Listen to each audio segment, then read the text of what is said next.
Welcome to the Teaching Journeys podcast, hosted by Dave Roberts. Humanity possesses a unique skill, the ability to pass knowledge from one generation to the next. This podcast embraces that ability, offering learning opportunities through conversations with extraordinary guests. Dave aims to leave a positive mark on individuals around the world. So before you dive into today's episode, please share this podcast with your network, including friends, family, and colleagues. And please consider leaving a rating or review. Your support makes all the difference.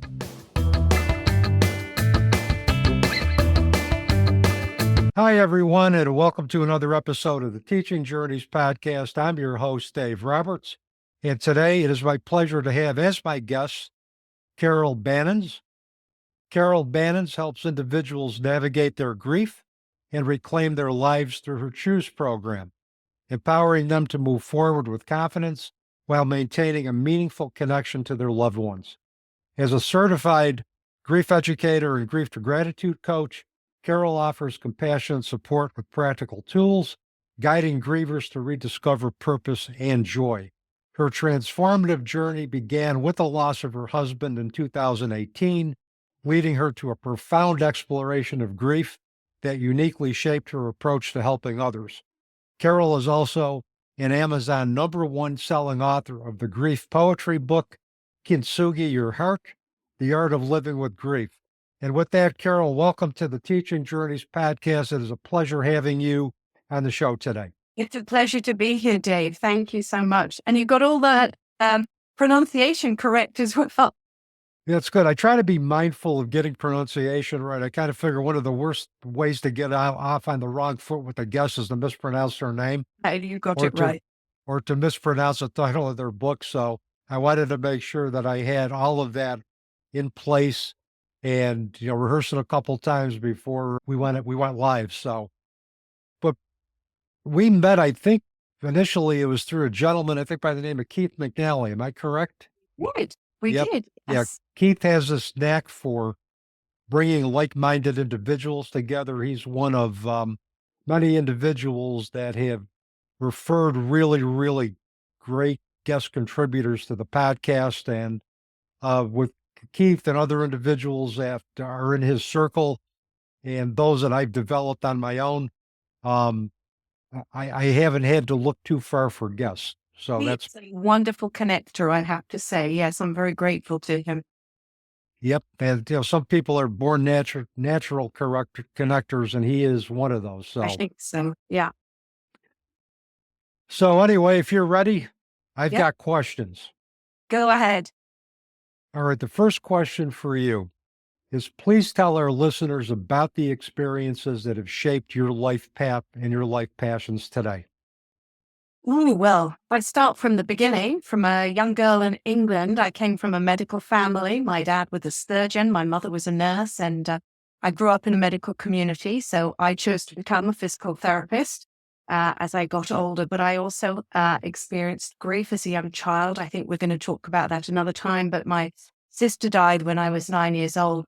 So I grew up in the UK, and then I married an Australian, came to Canada. We have 2 children. We divorced. And then I married Brian, a jazz pianist. And unfortunately, he developed lung cancer, had a moment there, lung cancer in 2012. And we had a 6-year journey with that. And he died in 2018. And I loved my job as a physical therapist. I loved it. I mean, I came to Canada and everybody's changing careers here, there, and everywhere. There I was at 36 years in this profession that I love, but I couldn't put on that facade of being okay when I wasn't okay. And I tried to do that for 3 years, burnt out, and then decided, okay, I've got to leave. And so that led me on my own journey to becoming a grief coach. There in a nutshell. Well, that's a very powerful nutshell. You went from mother to husband, to companion, to caregiver, and then to a grief coach. And that's quite a progression. But, we never have control over the paths our lives are going to take. I've learned that through my own experiences with grief. As you know, during our pre-chat, I think we shared grief experiences, and we share a cancer journey, albeit it's a little different. For me, it was a loss of a child over 21 years ago, my daughter Janine, and I call it transition to a new experience, a new dimension. She had a very aggressive form of cancer, and my life took a drastic turn. What I thought was going to be my life moving forward wasn't the life I ever envisioned, but um, it's a life now that I'm I'm blessed to have been able to embrace. And I think, like yourself, together we can do some great work helping individuals who are going through some serious life transitions. I think so. And I think, nobody really, I don't think, grows up saying, I think I'm going to go into grief as a career. Maybe some do, but I think in general, I found that most people that are counselors, supporters, coaches, therapists are there for grief, are there because they even have had that experience. And that lived experience gives you that insight to help others on a different level, I think. Yeah, and I think it unlocks a lot of different qualities in us that were either dormant or that we never knew that we had. For lack of a better way to put this, there are blessings as a result of the challenges we go through with losses that, we access different parts of ourselves that we never thought could be accessed, or we access them because it's a necessity for us moving forward if we're going to re-engage in life again. I think so. And I think it's surprising because really, even early in grief, first of all, early in grief, you don't know even how you're going to put one step in front of the other, do you? And I don't think you realize that there is this opportunity if you are going to allow and open yourself up to it, be able to support others. And it can be in small ways. It doesn't have to be as we're doing it, but volunteering or whatever. But I never wrote poetry. Where did that come from? Where does this growth come from? This post-traumatic growth that we can have. And the thing is, I want people to know is that not everybody's going to have it, and that's okay too. But for some of us, we are fortunate enough to find these different things that we have that we didn't have access to, that grief has peeled away a layer and allowed us to get to. And that is a blessing. Agreed. One of the things I really love to do whenever I'm talking to somebody who's experienced a life-altering loss is to have that person tell me about the person that they've lost, because I think it's important that the audience get to know who you lost through your eyes. So with that introduction, I'm going to ask you if you would to please tell our audience about Brian. Oh my gosh, Brian Brown, jazz pianist extraordinaire who studied with Oscar Peterson. We had a big age difference. We fell in love, and music was such a big part of our lives. He would play gigs four times a week. Every year we do a big gig at the National Arts Centre here in Ottawa, and the tickets sell out. He was masterful at piano, and he had a great sense of humor. And so what I find now, which is really interesting, I hear something and think, oh, Brian told me that, or I should have listened better, he was magnificent at the piano, and he was music. And quite often he'd sit down and play something and say, okay, now you do that. And I'd say, okay, we'll play it again. And he'd play something totally different. And I'd say, well, that's what you just played. He's like, oh, played it again, different again. He was a jazz pianist, not like my classical upbringing and this is what it is. And so, and he had this ability to reach into your heart with his music, to touch your soul. He had such a good sense of humor, so many Brian Brown stories from people after he died that was so beautiful and kept his spirit alive. And his spirit is so alive for me through his music. Having said that, it was hard to listen to his music in those early years. I couldn't stand it because he was his music. And so it would break my heart all over again as I listened to it. But he was an interesting character. He was, oh my goodness. He went on his own journey. He used to play in all these jazz clubs. He was alcoholic. I didn't know him then. Smoked all sorts of interesting drugs. Again, I got him when he was mellow. And he had beaten all of that. He'd gone through all of that.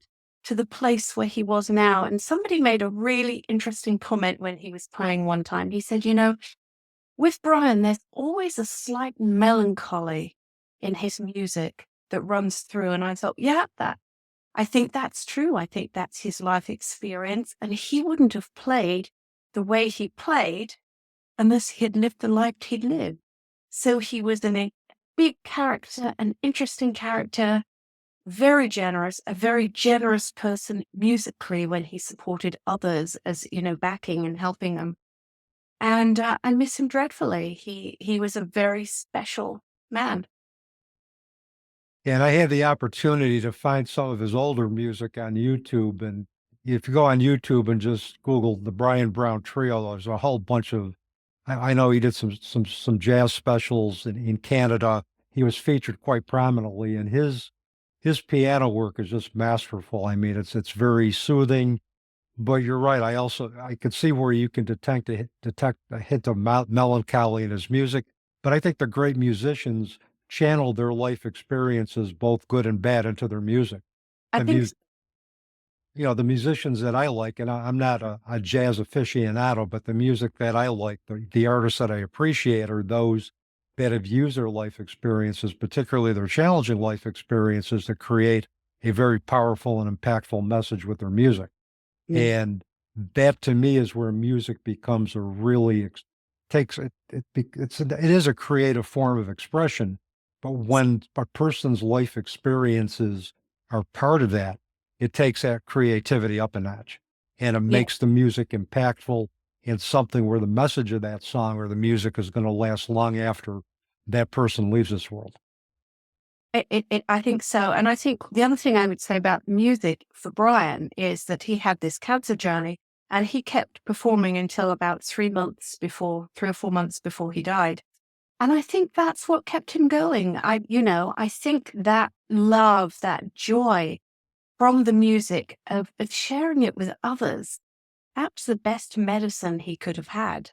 I truly believe that music is what kept him around for longer than he was supposed to be.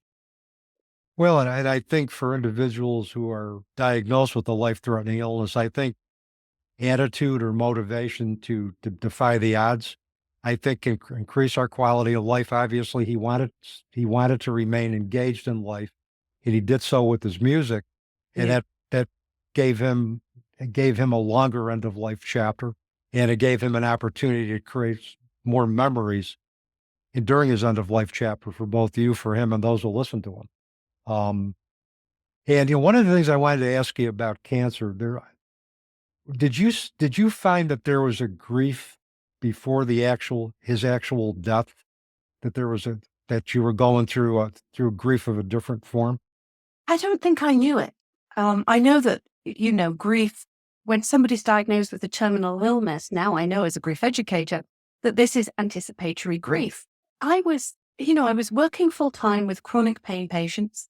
I was trying to manage Brian, taking him to the emergency room every few weeks, and radiation and all sorts of surgeries. I had a sick mother in the UK I was flying to and from, a sick friend with Alzheimer's selling his house. I didn't know if I was coming or going. And I know that people would say, I hope you're taking time for yourself. I wanted to roll my eyes and say, are you kidding? I have no time, and I wish I'd listened to them and taken 3 breaths. But at the time, I don't really think I knew that I was grieving. I thought I was very prepared because we were very open. We knew what was going to happen. We were very pragmatic. And even in the hospice, we were very pragmatic about everything. And I had no idea what this grief was going to be like. I did not realize how hard it would hit me. When you organize the funeral, the order of service, blah, blah, blah, all of this stuff, which we had the opportunity to do because it wasn't sudden. You think, okay, well, I'll be sad. It's much more than that. And I didn't know. So, no, I'm not sure I really knew that I was grieving. Because he was so good. He was like a cat with 9 lives. He was a jazz pianist. He kept coming back. Until he didn't come back. We'd be in hospital. And he'd have the nurses and the doctors all around him chatting, telling, he'd have oxygen on. He held court. So it never really seemed real that it was going to happen, even though I knew intellectually it was. And for me, I think what I grieved was when I noticed he'd go to the piano, because he could play anything in any key, and if a singer changed keys, he would just modulate and go with it. But he'd sit down one time and he was thinking about what to play, and then he'd play. He said, "You noticed a difference in my piano playing?" And I said, "Well, yeah, I have. You're thinking about it." He said, "Yeah, it's a bit slower. It was that slowing down of, where am I going? What chord? That was never planned." That was the big thing for me, I noticed. I think when you live with somebody and their health is declining very slowly over time, you don't really notice. And it's not till I go back and see photos and I'm like, oh my God, he'd lost so, from 240 to 140, that's a big weight loss. Mhm. And yet when you're there every day, it's so small, right? You don't notice it really. So no, I'm not sure that I really knew whether I didn't know if I was coming or going, honestly. Yeah, I think when you're right in the midst of it, when you're in the midst of caregiving, you're in the midst of just the cancer journey in and of itself. It's really in hindsight that we look back and said, yeah, I was grieving. Like for me with Janine, it was Yeah. more obvious. I mean, and everybody's journey is different, but it was more obvious. I mean, at 18 years old, she was beginning to lose her physicality, her autonomy. She, lost a lot of weight. And there were just some other things that were going on with her that the person that I knew was dying before my eyes. Her personality, her spirit, and that was before her actual physical death. And for me, I can remember as if it was yesterday, Carol, all of the milestone dates, the date that she was diagnosed, the date that she started chemo, the date that we were given a very poor prognosis for her long-term recovery, the day that she decided to quit treatment and request hospice. All of those days are etched into my memory. And I still remember the last day of her life very vividly. I remember who was there, the sounds, the sights, everything. Yeah. I remember, I don't remember the dates to be fair, but I remember the days and I remember how each of those days went. And I particularly, of course, remember the last few days and the very last day. Yes, it is etched in your mind, and it's hard to take that picture away, isn't it? It is. And the other thing is that these are all dates in addition to the traditional milestone dates that grief educators deal with. The dates of first diagnosis, the dates where they went into remission, the dates where the cancer came back. These are all dates that, family members will grieve. And then we have to honor the grief for those dates as well as for just the milestone dates. And I think it also speaks to the fact that each cause of death, each dying trajectory that an individual takes has within its own unique issues that we as grief educators, counselors, psychologists, social workers need to be aware of when we're dealing with grieving individuals. Yeah, I think that's true. Everybody's journey is different. The journey to death is different, and the journey in grief afterwards is very different. So different. It's quite fascinating, really, as I do this more. And you see that it's people's life experiences leading up to that death that affect the way that they're going to grieve Yeah. afterwards. I didn't know that.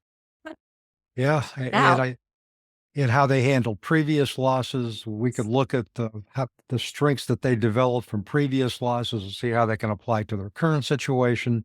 There's a whole variety of different factors which makes the grief journey so individualized. And I think if there's one message that we could give to individuals and societies, not everybody grieves the same way. So don't expect that they're going to. Don't make them grieve the way that you think it's appropriate for them to grieve. Create space for the way they need to grieve and be present for it. totally. I know David Kessler says, first of all, your loss is the worst loss. So don't compare griefs. And I think, it's so tempting, isn't it? Saying, well, Sally down the road lost her husband. She's doing well. Why am I still like this? Well, maybe Sally had a different experience with her husband than you. Yeah.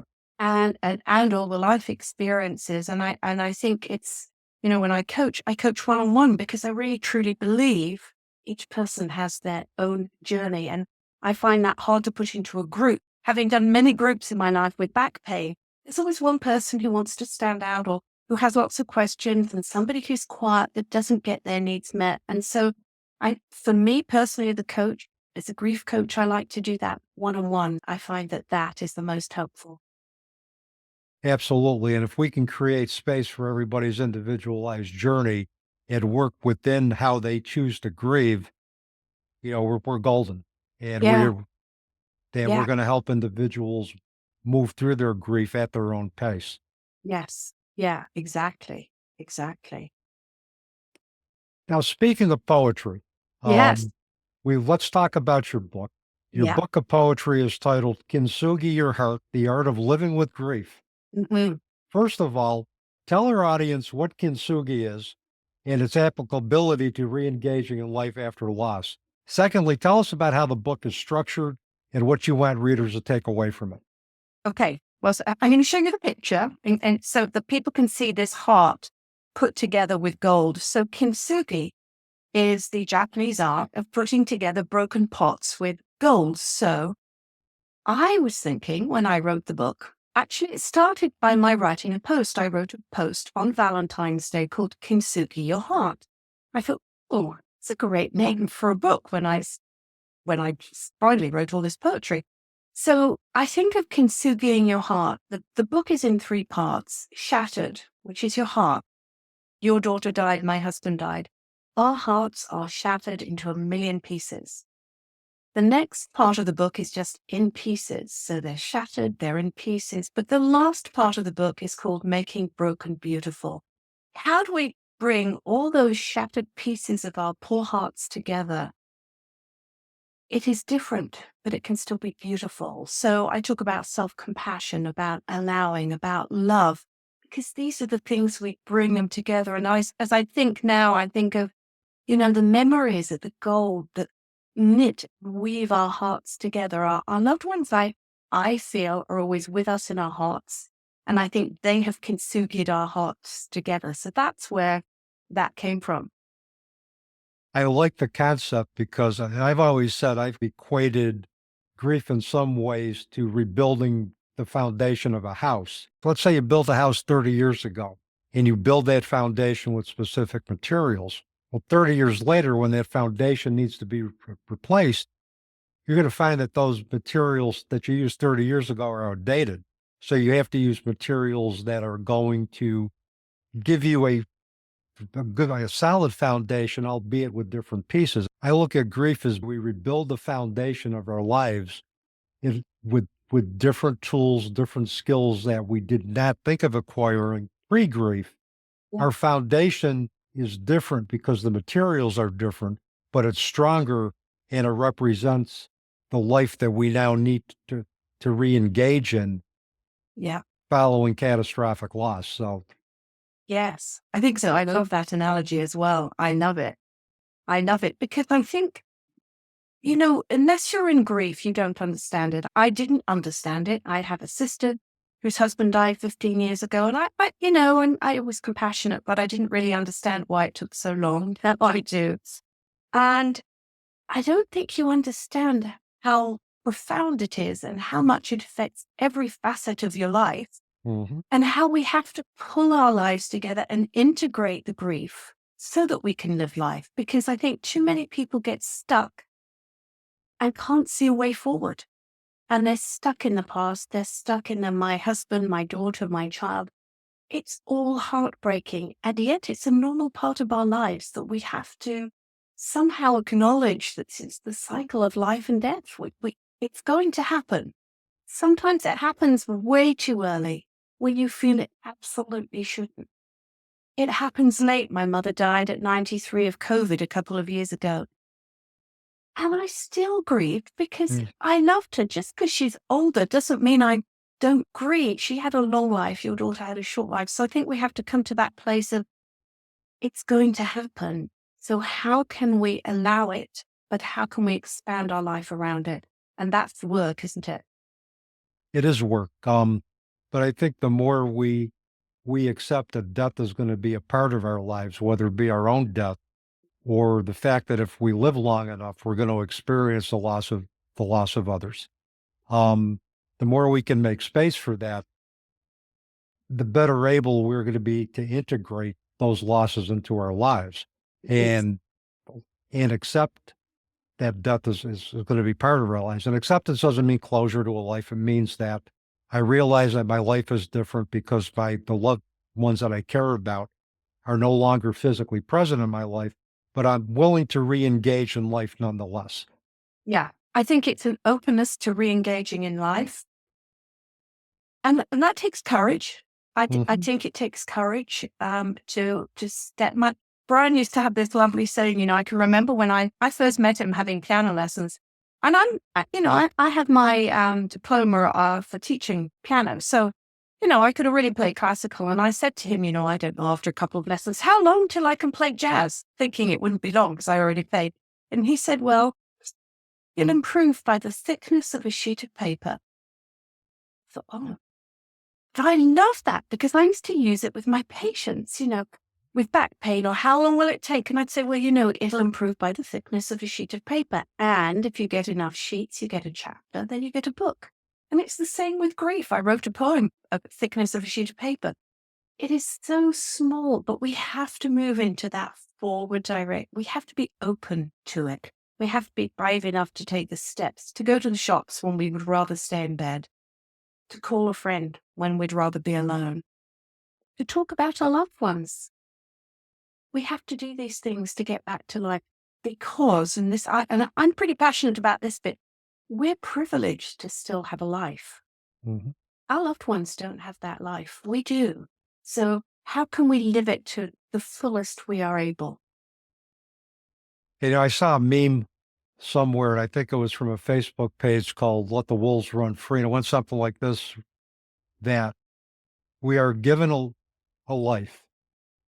It is neither good or bad. And essentially the message is it's up to us to determine whether our life is going to be good or bad. And there's a lot of wisdom in that. There is. We can be overwhelmed and victimized by the challenges that are ultimately going to find us, or we can empower ourselves to transcend those challenges and live the life of our own choosing, recognizing that it's going to be permanently changed going forward. Yeah, I think so. When people say, oh, are you back to normal? For grieving, you're not going to go back to normal. It's a new normal. It's different. And I think that's something people don't understand. Generally, society doesn't understand. It puts pressure on the griever, doesn't it, to try and get back and to not process those emotions.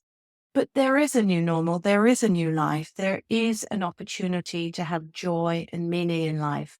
But you do have to do that grief work, that emotional work, that inner self-discovery, right?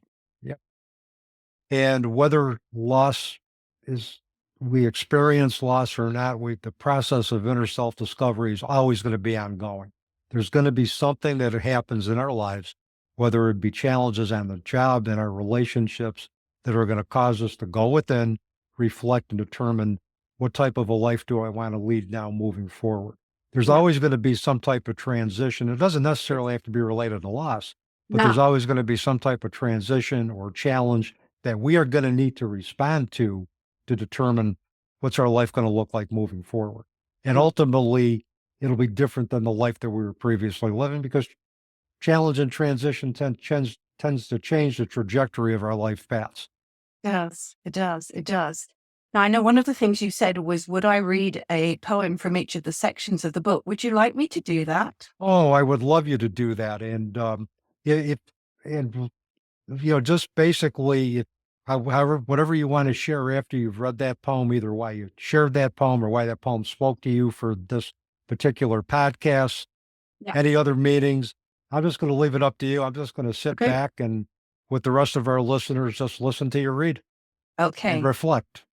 All right. So this is called You're Doing So Well. And it's from the first section, When You're Shattered. You're doing so well. But I'm not.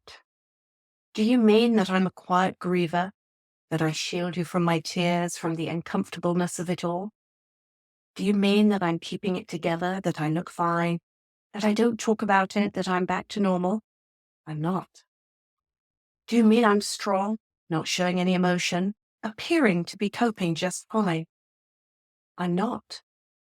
You see, grief is not supposed to be done in silence, in the shadow of your home. It's not meant to be done behind a veil where you can't express your sorrow. Am I doing well? No. I just know that others can't cope if I mourn openly, shed tears, break down. The grief is still taboo. And so I go home, and there I collapse, the burden of the facade finally allowed to let go.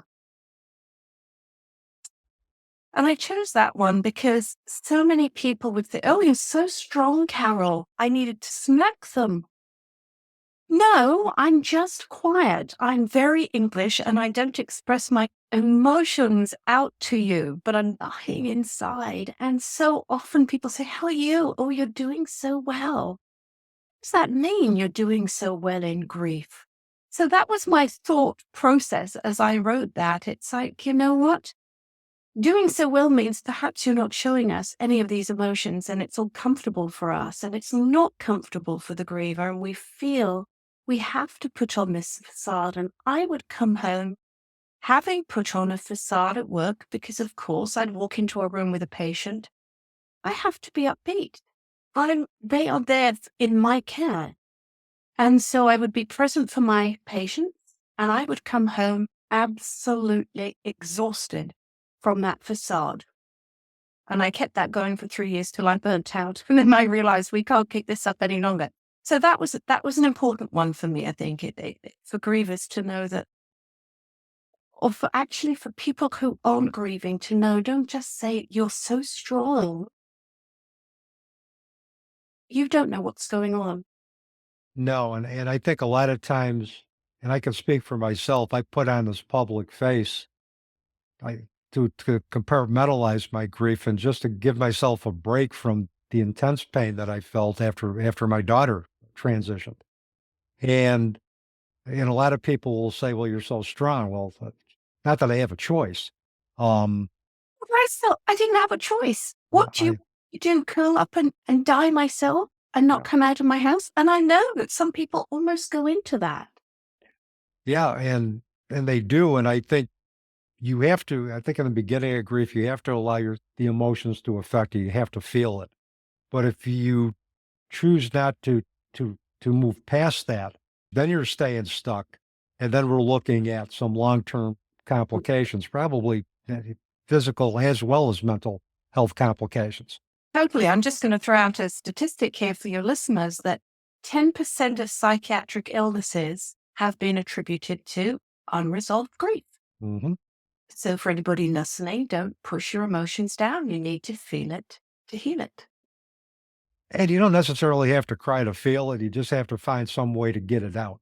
Yes. Whether it's journaling, whether it's Yeah. just telling the universe that today I'm angry, Yeah. today I'm sad. It does you don't necessarily measure a person's degree of emotionality due to the amount of tears that they shed. Absolutely not. Yeah. Yeah. Any way and for me, this writing the poetry was my way of expressing my emotions. Mm. So as you say, journaling, poetry, music. Perhaps you want to go to a musical instrument if you're a musician and play. I felt that had been taken away from me because I couldn't stand the piano. Of course, Brian was a pianist. It might be sitting in nature and just contemplating and being quiet. So many ways. So I'm going to go into the next bit, which is in pieces. And this one is called Transforming Your Relationship. Ah, how you loved with deep soul connection, an ease of being together that felt so glorious you don't want to let it go. Nor should you. But the beauty of love is that it doesn't stop after your loved one has died. You remain, the love remains, and now the transforming of your relationship begins. That bond is still present, just different. An invisible tether linking you, a continuation of your relationship, but without the physical. How, you may ask? Perhaps you're not spiritual. Perhaps that you think death is it. And that's okay. But the continuing bond can be from talking and sharing about them, about beautiful memories you created together, photos you look at. You choose how to create your transformed relationship. But know this, in doing so, It'll ease some of the loss and pain and soothe your broken heart. And I pick that because one of the things I talk about in my program is how do we integrate grief, move forward without losing connection to our loved ones? Because I think people sometimes are a little scared to take those steps forward because they think, A, they're dishonoring their loved one, or they'll forget them, or I can't let some of that grief go and move that way because, well, what if? And I want to say you can maintain your relationship. My love for Brian is as strong as when he was here. It will always be there. My love for my mother, my love for my cat that I had to have put down. It doesn't matter. The love remains. How do you choose to keep that connection? Is it through music? Is it through, or, having a great scrapbook, a photo album, talking about them? There are so many different ways, aren't there, Dave, to keep the connection?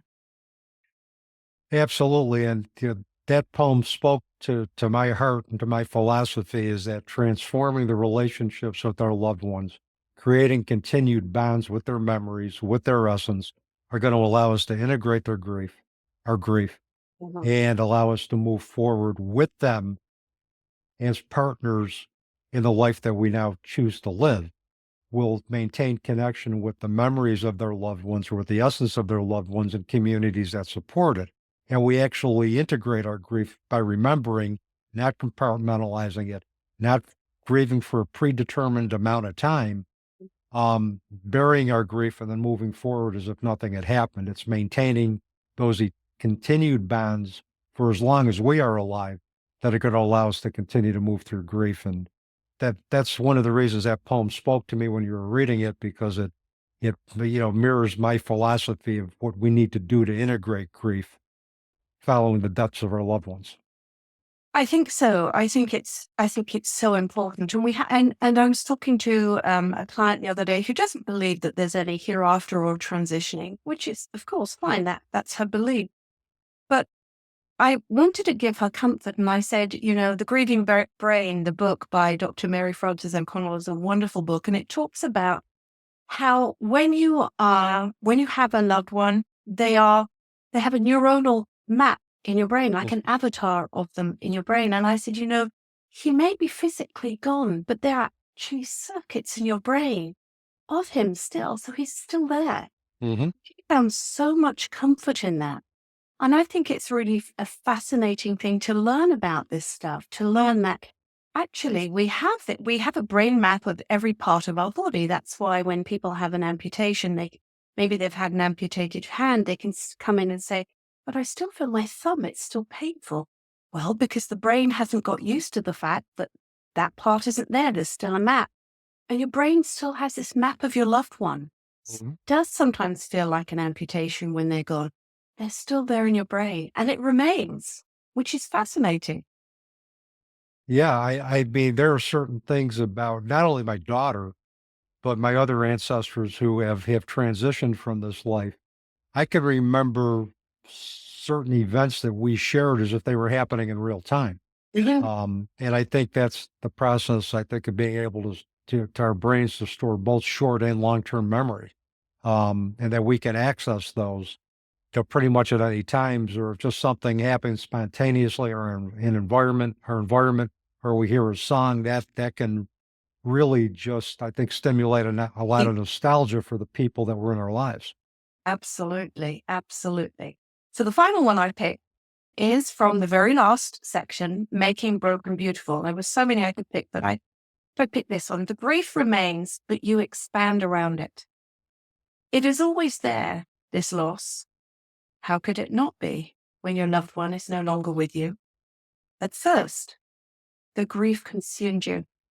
Everything and every moment of life reminded you of their absence. You couldn't imagine that it would ever feel better, not even a bit. And yet, as time went by, little things started to spark some joy. You'd find yourself smiling more often, even laughing out loud.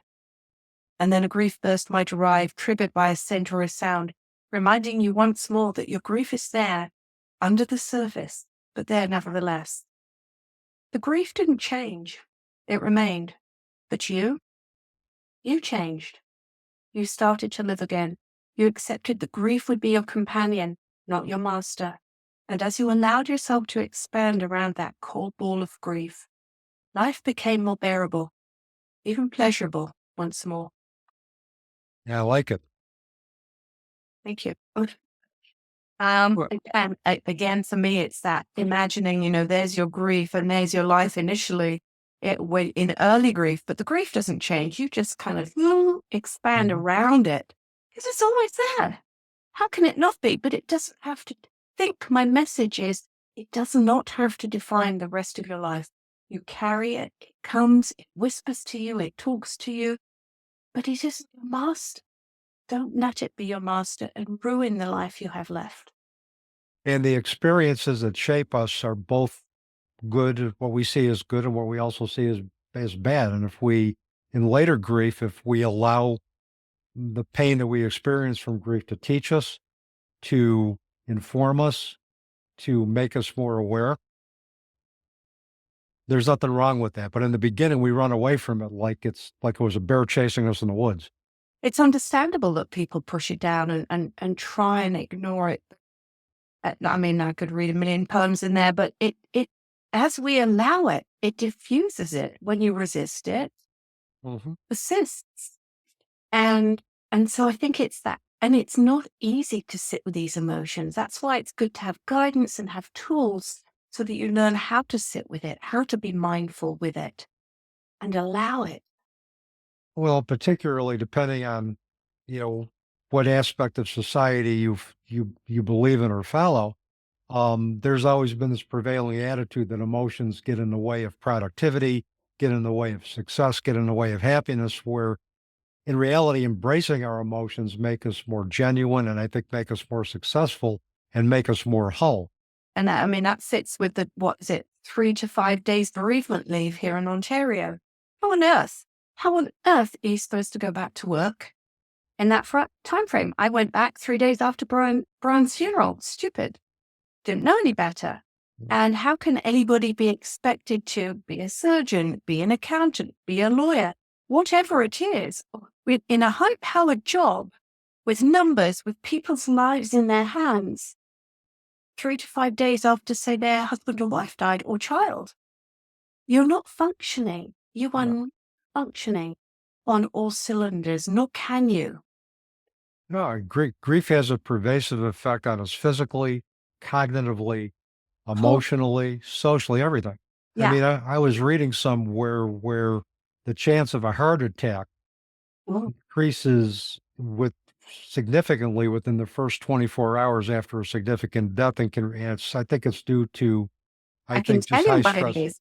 There's something called, it's Takotsubo syndrome. There's broken heart syndrome. We've all heard of an older couple, they've been married for 60 years. One dies and a day or two later, the other one dies. And we all go, oh, it's broken heart. Yes. The left ventricle expands like an octopus catching pot, which is the Takotsubo pot, and they die. And I was speaking to my sister a couple of days ago, and her husband died very suddenly. She said that night the chest pain was so severe, I thought I was going to die. And I didn't care right at that moment. I said, yeah, I get that. So, it's very common to have chest palpitations and chest pain after your loved one's died. Yeah, Get it checked out, anybody listening, obviously. But it is, yeah. It can give you a heart attack. And I think a lot of times too, it's also, we have increased blood pressure, higher stress levels, I think increased blood clotting, all of that, I think contributes to the risk of heart attack. And that can not only within the first 24 hours, but that can last up to about a week after that person has died. So yeah, it's always good to get checked out and good to be aware of that. And that's why it's really important to try to do self-care throughout the grief journey. Yeah. But thank you for reading those 3 poems. I'll tell you, I've got your book. I've read the book. It's a great book of poetry. If you love poetry or are looking for another creative outlet for your grief, get Kintsugi Your Heart, The Art of Living with Grief. I'd highly recommend it to my listeners that you purchase it. It's a great book, and you can really just resonate with there's so much in there. You can just pick and choose what you resonate with, but guaranteed there's going to be something for everybody in that book. So, I would encourage everybody out there to go ahead and pick up a copy. And I'm sure Carol will tell us later how we can do that. So, but one of my last questions for you today Mhm. is that if you're going to leave our listeners with one thing today, what would that be, Carol? I hate it when it's one thing. Well, Um, I'm going to interject. You can make it two things because this is your platform. okay, my platform, I think first is to understand that grief is a whole body experience. Understand that, because I didn't know that. It's going to affect your mind, body, soul, spirit. And there are all sorts of odd physical things, physiological things happening. So, the heart and all of that. And I think the other one is to give yourself permission to grieve. Take the time that you need. Don't rush back to work. If you can, I know sometimes we can't. I know sometimes we have younger children or older parents, but if you can find the time, and that may be, if you're a very busy person, taking 15 minutes out of the day, twice a day, to sit and contemplate, to allow yourself to cry, to think, but give yourself time to feel the emotions, because you have to feel them. I think that's really important. You're right. And I know there's a line that I like to quote from the movie The Fault of Our Stars, there where one of the protagonists who is dying from cancer says, pain demands to be felt. And boy, pain does demand to be felt, because if we don't allow us to feel it, it's just gonna follow us until we make friends with it, or until we learn how to manage it. It is. And I think that the lesson from this is you can push it down and go, no, I'm good, I'm good, I'm good, I'm good. That energy of pain, that energy of grief sits in your body, and it's going to cause other physical, we've already said, mental issues, and it will explode on you when you least expect it. So better to have that courage to take the time and be with it as you can, and get guidance for it, get support, get the right support would be the third thing, obviously. Absolutely. I agree with you 100%, probably even 1,000% on that one. So, Um, but anyway, Carol, my last question for you is, mhm. if people want to get in touch with you, want to contract with you for your services, purchase your book, what's the best way for them to do all of that? Go to my website. All my socials are on there. There's a form. You can email me from there. So if you're struggling, just email me. We can talk. You can schedule a call with me. It's all on the website. The book's available on Amazon in paperback, Kindle, and on Audible. So yeah, the website, carolbanens.com, nice and easy. Everything's available on there. But do reach out. If you're struggling, reach out for a chat. We can talk. Thank you, Carol, and thank you for being such a valuable guest contributor today on the Teaching Journeys podcast. I enjoyed our conversation. I know we're going to do this again next year. We are. Yeah. Thank you so much, Dave. It was a pleasure being here. Thank you, Carol. And with that, that is a wrap on another episode of the Teaching Journeys podcast. I'm your host, Dave Roberts, wishing you peace.